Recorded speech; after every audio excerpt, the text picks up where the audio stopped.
अस्सलाम वालेकुम। मैं डॉक्टर मुमताज़ अता आपको अपने यूट्यूब चैनल डॉक्टर मुमताज़ अता होम्यो व्लॉग्स में एक दफ़ा फिर वेलकम करती हूँ। दोस्तों, आज हम जिस टॉपिक पर बात करने जा रहे हैं वो हमारे जिस्म का एक नहायत ही अहम गदूद यानी टॉन्सिल्स है और हम बात करेंगे टॉन्सिल्स की सोजिश पर यानी टॉन्सिलाइटिस पर। मगर अपने मौजू को स्टार्ट करने से पहले मैं उन तमाम व्यूअर्स को याद दिला दूं कि जिन्होंने अभी तक मेरा चैनल सब्सक्राइब नहीं किया है कि प्लीज़ मेरा चैनल सब्सक्राइब कर लें और वीडियो को लाइक भी कीजिएगा, शेयर भी कीजिएगा, बेल आइकॉन पर प्रेस कर दीजिएगा ताकि नई आने वाली तमाम वीडियोस आप तक बर वक्त पहुँच सके। तो जनाब, जैसा कि आप सब लोग जानते हैं कि अल्लाह तबारक व तआला ने हमारे जिस्म में कोई भी ऑर्गन कम या ज़्यादा नहीं बनाया है।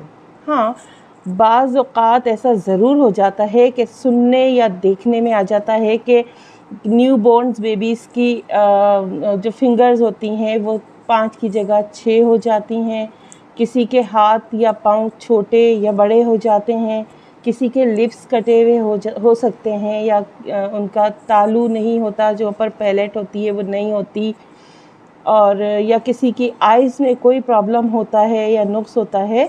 तो ये बहुत रेयर केसेस में होता है और अमूमन जेनेटिक प्रॉब्लम्स की वजह से या इन्वायरमेंटल कोई कंडीशंस ऐसी होती हैं जिसकी वजह से ये होता है। इन इन्वायरमेंटल कंडीशंस में तापकारी भी पाई जाती है, तो इस वजह से इससे कोई प्रॉब्लम्स या नक़ाइस हो जाते हैं, मगर ये बहुत रेयर होते हैं। फ्रेंड्स, इसी तरह बहुत सारे ऑर्गन्स के साथ साथ हमारे जो बॉडी है उसमें बहुत से गदूद भी पाए जाते हैं और ये जो गदूद होते हैं ये हमारे लिए प्योरीफाई करने का काम अंजाम देते हैं। ये लिम्फोसाइट्स की शक्ल में होते हैं और ये डिफेंस सेल्स बनाते हैं। वाइट ब्लड कार्पस्कल्स के बहुत से मदाफ़ाती सेल्स जो हैं वो यही फॉर्म्स करते हैं और ये हमारे इम्यून सिस्टम को डेवलप भी करते हैं और उन्हें मेंटेन भी रखते हैं। तो अब आ जाते हैं टॉन्सिल्स की तरफ। तो ये भी हमारे इसी गदूदी निज़ाम का एक हिस्सा होते हैं और गले में ज़बान के पिछले सिरे में जहाँ से हलक स्टार्ट होता है वहाँ पाए जाते हैं। इनका बुनियादी काम जरासीम से हमारी हिफाजत करना होता है ताकि इन्फेक्शन गले से नीचे ना जा सके।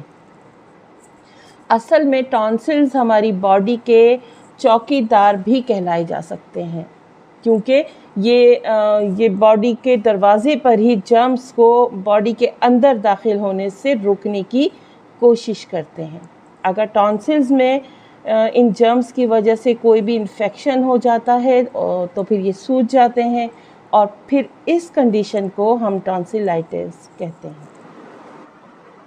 अब अगर हम बात करें इटियोलॉजी की यानी वजूहात की बात करें तो ये एक जरासीम होता है जिसको हम कहते हैं स्ट्रेप्टोकोकस। टॉन्सिलाइटिस अमूमन इसी जरासीम की वजह से होता है। और दूसरे ये कि बाज़ लोगों में उस वक्त तक पता नहीं चलता कि इन्हें टॉन्सिल्स की सोजिश हो गई है या इनके टॉन्सिल्स के गदूद बढ़ना शुरू हो गए जब तक उनके सिम्टम्स वाज़ेह नहीं हो जाते हैं। अब अगर हम बात करें सिम्टम्स की यानी अलामात की जो कि टॉन्सिलाइटिस में पाई जाती हैं, हमें कैसे पता चलेगा कि मरीज़ टॉन्सिल्स में मुब्तला हो गया है या उसका टॉन्सिल्स का कोई प्रॉब्लम हो गया है। तो सबसे पहले तो वाक़ई हमें बताएगा कि डॉक्टर साहब गले में शदीद दर्द है और जब हम गले का अंदरूनी मुआयना करेंगे तो टॉन्सिल्स हमें सूजे हुए नज़र आएंगे और उनका रंग बहुत ज़्यादा रेडिश होगा, बिल्कुल ब्राइट रेड कलर के अंदर से हमें टॉन्सिल्स और गला पूरा नज़र आएगा। खाने पीने में पेशेंट को दिक्कत होगी, निगलने में तकलीफ़ होगी, तमाम जिस्म उसका वो बताएगा कि बहुत ज़्यादा दुख रहा है और जब हम चेक करेंगे तो ऐसे मरीज़ों को अमूमन हाई फीवर होता है। गर्दन के जो लिम्फ नोड्स होते हैं वो सूज जाते हैं और सर में दर्द बेतहाशा होता है उनको। आँखें, क्योंकि सर में भी दर्द होता है, गले में भी तकलीफ़ होती है तो अमूमन उनकी आँखें भी सूजी हुई नज़र आती हैं इसके साथ साथ मरीज़ कंप्लेन करता है कि उसे नौज़िया फ़ील होता है हर वक्त। अच्छा, क्योंकि गले का मसला है, गले से ताल्लुक़ है, तो ज़ुकाम भी हो जाता है और अमूमन मरीज़ों की आवाज़ बैठ जाती है। और चूँकि शदीद इन्फेक्शन होता है, इसकी वजह से टॉन्सिल्स और गले की सतह पर येलो कलर की हमें एक लेयर सी नज़र आती है, जिसे हम समझ जाते हैं कि इनके टॉन्सिल्स में शदीद किस्म का इन्फेक्शन हो चुका है, क्योंकि ये जो येलो लेयर होती है ये पीप होती है। ये पीप की शक्ल में हमें येलो कलर नज़र आ रहा होता है टॉन्सिल्स। अब ज़ाहिर है हमने इनके सिम्टम्स देख लिए, साइंस देख लिए मरीज़ के। अब हम आ जाएंगे लैब टेस्ट पे कि हमें सबसे पहले उसका मरीज़ का CBC यानी ब्लड टेस्ट करवाना पड़ेगा। उसमें हमें जब रिपोर्ट आएगी तो वाइट सेल्स की जो तादाद है वो अमूमन बढ़ी हुई होगी। गले और टॉन्सिल्स की रतूबत का हम कल्चर करवाएंगे ताकि जो जर्म्स हैं हमें पता चल सके कि कौन से जर्म्स की ग्रोथ इसमें हो रही है और जर्म्स की सही तौर पे शनाख्त की जा सके, ताकि उसी हिसाब से फिर हम मरीज़ की दवा का सजेस्ट। दोस्तों, अब हमने साइन भी देख लिए, सिम्टम्स भी देख लिए और हम बिल्कुल कंफर्म हो चुके हैं कि हमारे मरीज़ टॉन्सिलाइटिस हो चुका है और वो टॉन्सिलाइटिस की शदीद तकलीफ़ में मुब्तला है। एलोपैथी में तो इसका एक ही हल है कि आप ऑपरेशन करवाइए और टॉन्सिल्स को रिमूव करा दें। लेकिन मैंने आपको स्टार्ट में बताया था, अल्लाह तबारक व तआला ने कोई चीज़ हमारे जिस्म में ऐसी नहीं बनाई है जिसका कोई मकसद नहीं है हमारी बॉडी में। तो अगर हम टॉन्सिल्स रिमूव करा देते हैं तो बहुत ज़्यादा पेचीदियाँ पैदा हो जाती हैं और ये ऑपरेशन भी कोई इतना आसान ऑपरेशन, ये बहुत सादा सा ऑपरेशन नहीं होता है। तो मैं बात करूंगी, ज़ाहिर है एलोपैथी पे तो मैं बात नहीं करूंगी, लेकिन मैं होम्योपैथी रेमेडीज़ ज़रूर ऐसी आपको बताऊंगी कि जिसकी मदद से हम टॉन्सिलाइटिस का इलाज कर सकते हैं। टॉन्सिलाइटिस बिल्कुल सही हो जाता है, इन्फेक्शन ख़त्म हो जाता है, मरीज़ नॉर्मल ज़िंदगी गुजारने के काबिल हो जाता है। तो आइए मैं आपको सबसे पहले जो अपनी रेमेडी बताऊंगी वो है बहुत ही ज़बरदस्त रेमेडी, बेलाडोना। अगर खाने पीने से गला दर्द करे, मरीज़ का चेहरा सुर्ख हो, बुखार बेहद शदीद हो, उसका अगर हम सर देखेंगे तो वो बहुत गर्म होगा और उसके हाथ पांव अगर हम चेक करेंगे तो वो ठंडे होंगे, तो इन तमाम कंडीशन में बेलाडोना 30 बेहतरीन दवा है। इसको आधे घंटे के वफ़े के साथ बार बार दोहराइए और जब तक उसके गले के दर्द में अफाका नहीं हो और उसको खाने पीने में कोई दिक्कत नहीं हो, तब तक आप ये दवा दोहरा सकते हैं और इंशाल्लाह काफ़ी ज़्यादा बेहतर महसूस करता है मरीज़। सेकंड, अगर पेशेंट के मुंह से राल बकसरत निकले, बाज़ औक़ात ये होता है कि पेशेंट आके शिकायत करते हैं कि सोते वक्त भी राल निकल रही है, जगे हुए भी हैं तो भी राल निकल रही है और टॉन्सिलाइटिस भी होते हैं उन्हें, और उनकी सांस भी बहुत हमें बदबूदार फील हो और टॉन्सिल्स में पीप पड़ गई हो, यानी वो जो येलो कलर की लेयर है टॉन्सिल्स के ऊपर अच्छी खासी नज़र आ रही है। बाज़ औक़ात उसमें स्पॉटिंग हुई होती है टॉन्सिल्स में, कि दोनों तरफ के टॉन्सिल्स में स्पॉटिंग होते हैं, बड़े बड़े येलो कलर के पैचेस नज़र आ रहे होते हैं।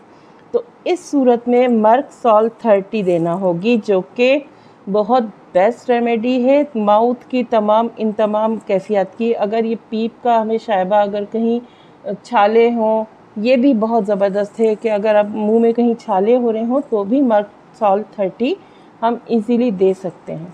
लेकिन बहरहाल अभी ये हम टॉन्सिल्स पे बात कर रहे हैं, छालों पे इंशाल्लाह मैं फिर कभी व्लॉग करूँगी। तो इस सूरत में आप अगर ये तमाम कंडीशन देखें तो मर्क सॉल 30 दे सकते हैं।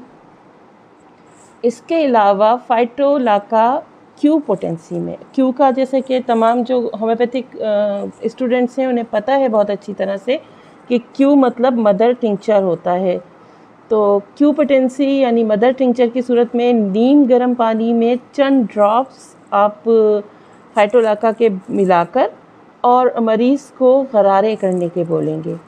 दोनों सूरत में, अगर आप बेलाडोना दे रहे हैं तब भी, अगर आप मर्क सॉल दे रहे हैं तब भी, आधा गिलास नीम गर्म पानी लीजिए, उसमें चंद कतरे फाइटोलाका क्यू के दीजिए और मरीज़ से कहें कि दिन में तकरीबन 3 से 4 मरतबा इससे गरारे करें।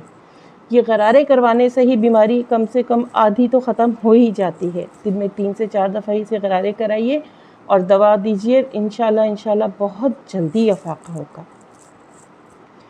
इसके साथ साथ मैं आपको एक बहुत अच्छी कॉम्बिनेशन बता रही हूँ इन दवाओं की, जो कि अगर आप टॉन्सिलाइटिस काफ़ी पुराने हो गए हैं और नहीं सही हो रहे किसी भी तरीके से एलोपैथिक इलाज में, अब उनको सीधा बस ऑपरेशन सजेस्ट कर दिया गया है, तो बेलाडोना 30, मर्कसोल 30 और इसके साथ आप एपिस 30, ये आधा गिलास पानी में तो तीनों दवाओं के 5-5 कतरे मिलाइए और हर 2 घंटे के बाद एक खुराक दीजिए मरीज़ को।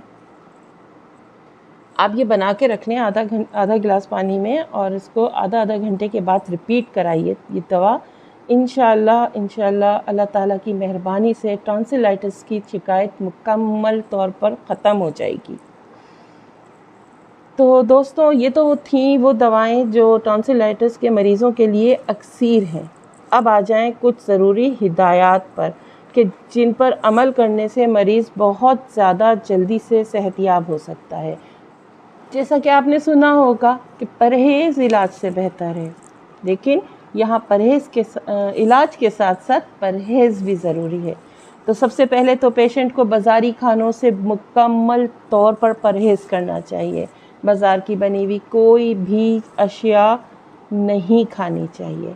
बहुत ज़्यादा गर्म या बहुत ज़्यादा ठंडा पानी भी या मशरूबात भी इस्तेमाल नहीं करने होंगे पेशेंट को।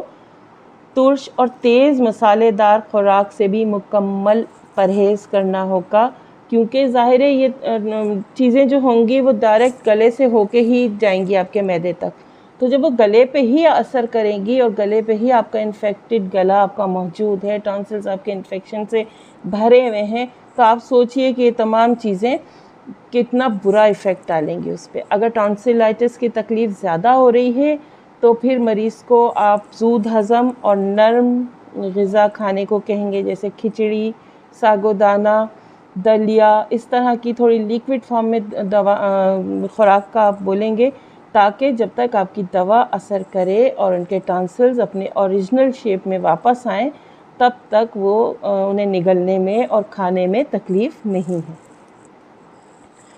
तो व्यूअर्स, ये थी मेरी आज की व्लॉग, जो कि मैंने अपने मौजू और मौसम की मुनासबत से की, क्योंकि ये बरसातों का मौसम है और इसमें टॉन्सिलाइटिस की शिकायत अमूमन ज़्यादा ही हो जाती है और मौसम ऐसा है, गर्म चल रहा है, तो गले भी ज़्यादा ख़राब होते हैं और जिनके टॉन्सिल्स होते हैं फिर वो इन्फेक्टेड भी हो जाते हैं। तो कोशिश कीजिएगा कि मेरी तमाम जो हिदायत हैं उन पे अमल करें। जो मरीज़ हैं और वो दवाओं पे भी दवाएं इस्तेमाल कर सकते हैं, बहुत आराम से मिल जाती हैं होम्यो मेडिकल स्टोर पर, आप उनसे लीजिएगा। और इंशाल्लाह अगली व्लॉग में फिर मिलते हैं। अपनी दुआओं में याद रखिएगा। नेक्स्ट व्लॉग तक के लिए अल्लाह हाफिज़।